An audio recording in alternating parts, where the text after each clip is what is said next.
two doctors want to hire me, two providers. If you guys want me to do a Q&A video about medical assistant, anything, even medical assisting or cooking or anything about my life, anything, you can leave me if I get enough questions, I can maybe do a video on that. Hey guys, happy Thursday. Finally, well, not finally, I took a day off today, and because I wasn't feeling good yesterday, so I took a day off today. And on Fridays, as you may know, I have class, so I won't be at the clinic tomorrow either. But I do want to share, well, this video is about how to succeed on your externship, and I would love to share for those medical assistants who are going on their externship, and I would love to tell them, give you guys tips on how to succeed on your externship, and how to get further even on your externship, how to get like a specialty that you want. So stay tuned for that. And yeah, let's get started. So I am in primary care for my externship, and I mean, it's great. We mainly get older people. We rarely ever get children, and if we do get children, it's like from age 5 and up, and nothing under 5. And it's also the provider's choice at the age that he or she would like to see for primary care. When I think primary care, I think it's all ages, like infant through elderly, senior age. But I never knew that until my manager told me yesterday. She was like, nope, it's the provider's choice what age they like or want in primary care. And so I was like, oh, okay. And so yeah, and anyways, so when I started my externship a month ago from yesterday, I started September 23rd, and yeah, like I said, I'm in primary care. I was sick to my stomach going off to my externship. I thought I won't know anything. Everything that I learned in school, I thought it's all gonna freeze up in my head. I'm not gonna succeed. I just thought that I won't have the confidence with patients. And so anyways, the first week I just sat there, and oh my god, it was like the most boringest week.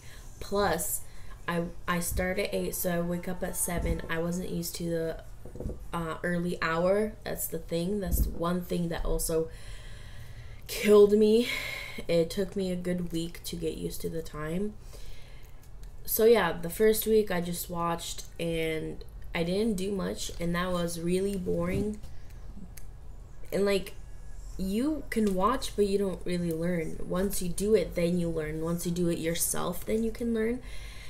So yeah, I was just like falling asleep. I was like, oh my god.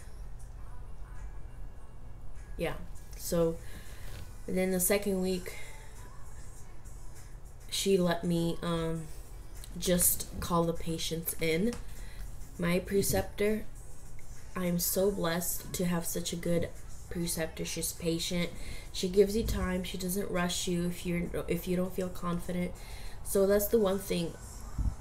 You don't know what kind of preceptor you'll have, but let's hope you're lucky, because there are not some patient preceptors, or yada yada.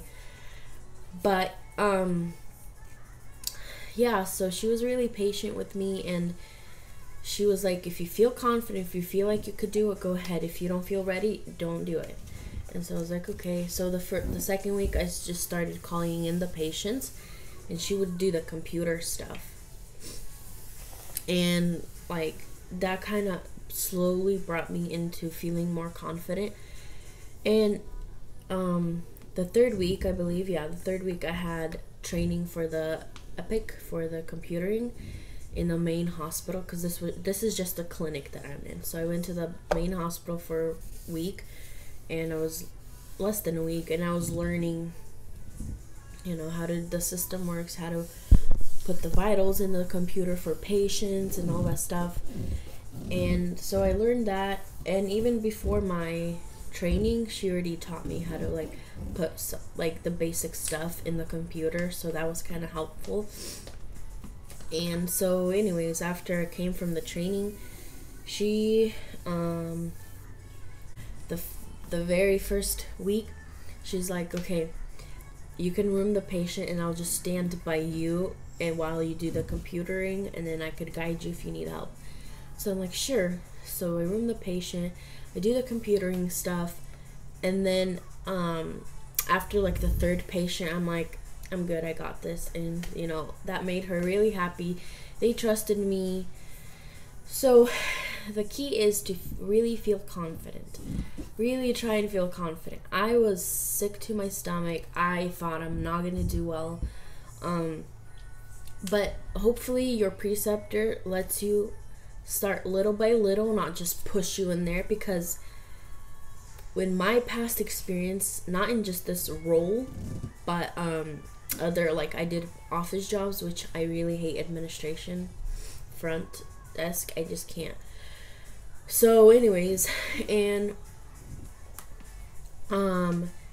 if your preceptor lets you start off slowly, you'll do much better, because I did have where they just pushed me to do everything, and I'm like, I don't even know what I'm doing, and I'm freaking out. Everything, it's freaky, it could freak you out, and that's understandable. So then I got confident. I started doing everything on my own, and then the fourth week, I started drawing blood for patients, and then I already gave vaccines way beginning, and I've been getting so much comments from patients, even from the front desk, saying how happy and good they are that I'm giving shots pain-free, and patients were not complaining. They were giving lots of good comments about me, and you know what? That's a very good thing. I felt really good to hear that from patients, because it shows them, the manager, the medical assistants, who I am, and I know what I'm doing. I'm confident. I can talk to people, and so that also shows a lot about you. If you don't, if patients don't really give comments about you, or they're just, they just think that you're just, you know what I mean, not there fully confident. I mean, so yeah, and I was getting a lot of comments from patients and the front desk and my manager. So, I mean, I'm rooming all the patients. I'm putting it all in the system right now. I'm taking blood if it's needed. I'm giving all the vaccines. And, I mean, it just comes with time. I would have never, on my first or second or third day, just be do everything right now. It's nothing, Sorry about the sun. It's I can't fix it.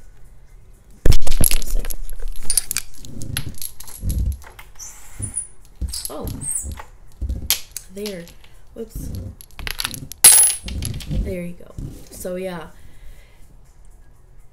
and that's what helped me.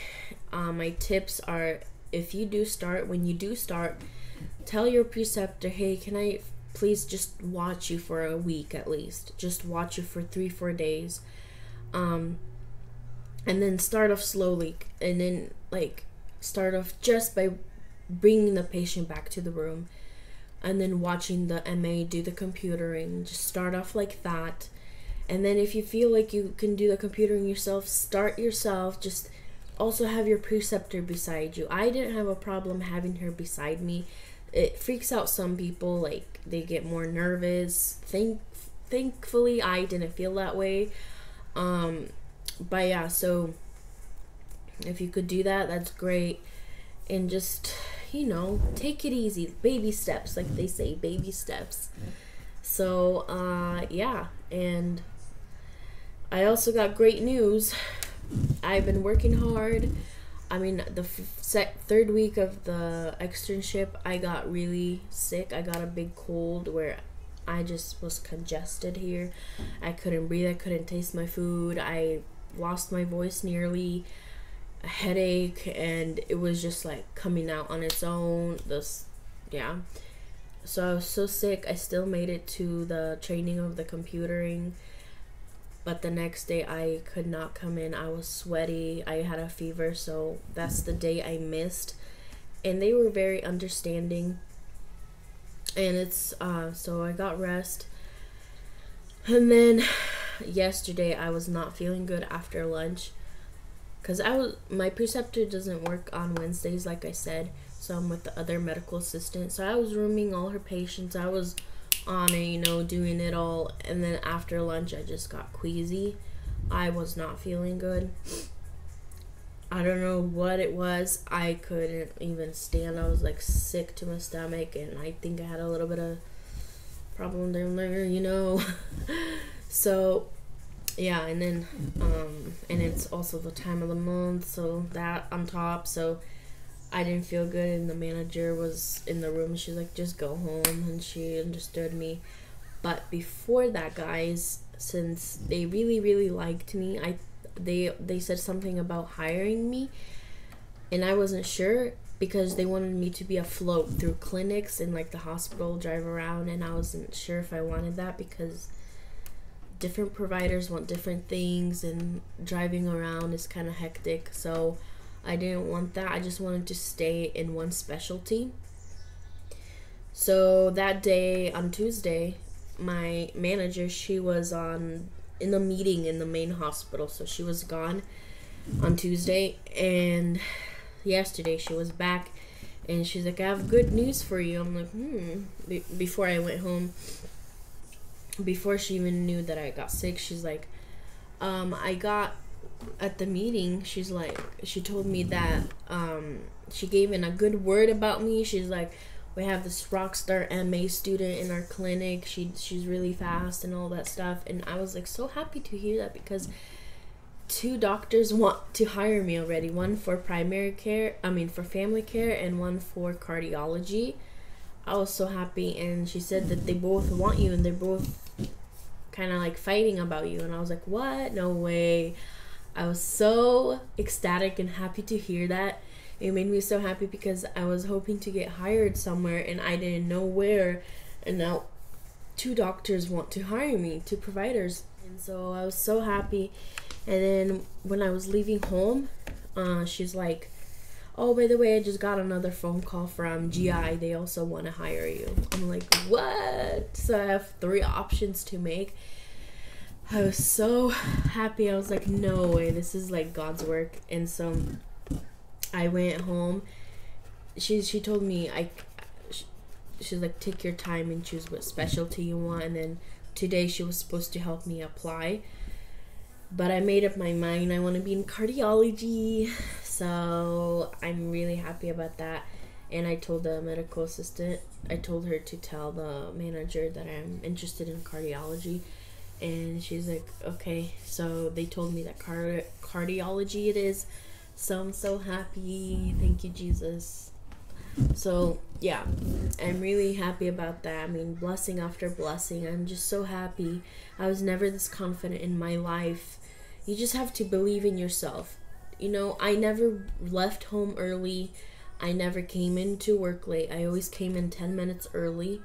And before I left work, I always asked, do you need me to do anything before I go? And just make sure, not just be like, okay, I'm going. Show them that you want to do this, that you like this, that that you have the time for it. Even if you have to stay an extra half an hour or an hour, it just shows who you are. And that's how I succeeded. I always came on time, never left early without saying anything. I always asked her before I go, like, do you want me to do anything, finish off anything for you? I always willed to go do things for them. If they, for example, if my MA before, if she had to draw blood, I'm like, I'll do it. Can I do it? You just show that volunteer that you want to do it, that you got this, that you got this. And Like, I did that, and I don't know, I was just really confident, and they like me a lot. So today, when I didn't feel good, I called. I told her that, I'm not gonna come in. She told me, she's like, it's okay. I'm sorry you're sick. You're really good here. We like you, so it's okay if you took a day off. You work hard, and that says a lot too. Like, that made me feel really good about myself. And you just gotta do what you gotta do. Show them, prove it to them, and it makes me feel really good, because not only they see it, patients see it, and then the whole office hears it. And it's really amazing feeling. Like, I can't express it. Just do your best, try your best, don't be lazy. This is one thing, don't be lazy. And after lunch, come to work, back to work, and just do what you need to do, and just end your day. I mean, it's something you went to school for. You want to be good at it. And yeah. Oh, and already 2 weeks ago, my preceptor, she couldn't come in on a certain day. Or she had to leave early. So I covered the rest of her shift. And then this Tuesday, she had to go to an appointment with her husband. And I covered her morning shift. And that shows a lot, because she trusts me. She trusts me that I can do it, that I can do it right, and that I feel confident being alone. And that shows a lot. So she really, really trusted me, and she wasn't even nervous to leave me. And I can't even say any more words how much that means. Like, how much it means to me, how much it means to them, how much it says about me and who I am. And like, fast learner, I'm doing it. I'm asking questions if I don't get it. So yeah. So when you start your externship, ask them, start off slow. First watch, then just start maybe just taking the patient. Then taking the patient in the room, then starting off with the computer, like vitals, putting them in. Yeah, big thing is, do you know how to take blood pressure? Because as we all know, we went to school, blood pressure says a lot about a person's health. So I don't understand when people can't get their blood pressure right. Like, my preceptor said that the previous extern student they had, she did not know how to take blood pressure. She would this is funny, she would have all the patients' blood pressure be 130/80 or 132/80. She would go for the cuff, the numbers, when you watch the numbers, she would go slow, and then poof, really down. Like, you don't do that, I don't know what kind of school she went to, but you don't go fast. You have to go at least a couple seconds down, and then just when the last pulse you hear, that's when you go down. But yeah, so it was funny. Like, she couldn't draw blood, she couldn't do much, she was never on time, she always left early. That shows a lot who you are. And I just don't understand why people would do that, because the clinic is trying to teach you. First of all, they're giving their time to show teach another person. And why take it for granted? Be actually thankful that they're taking you to teach you, because a lot of the jobs, they don't want to hire a student after college. They want to hire someone with experience, at least a year or two. And if you are slacking off like that, and it just says so much about you, and what job would want to hire you like that. It's kind of common sense. So yeah, that's my experience. I got 2.5 more weeks left of externship, and they're all sad. I'm gonna miss them all. The connection, they're awesome, and I'm a little bit scared about where I get hired, because you don't know what kind of people work there, if they're helpful, if they're mean. They don't want to show you, because everywhere there's someone rude. So yeah, but anyways, I hope this helped you guys. Leave comments below, any questions, or what other video ideas I should do. Maybe I was hoping to do a Q&A video whenever I don't know when, because I hope I get enough subscribers or questions. Like, if you guys want me to do a Q&A video about medical assistant, anything, even medical assisting or cooking or anything about my life, anything, you can leave me if I get enough questions, I can maybe do a video on that. So yeah, I hope this helped you, and I hope you liked it, and I will see you next time. Bye guys.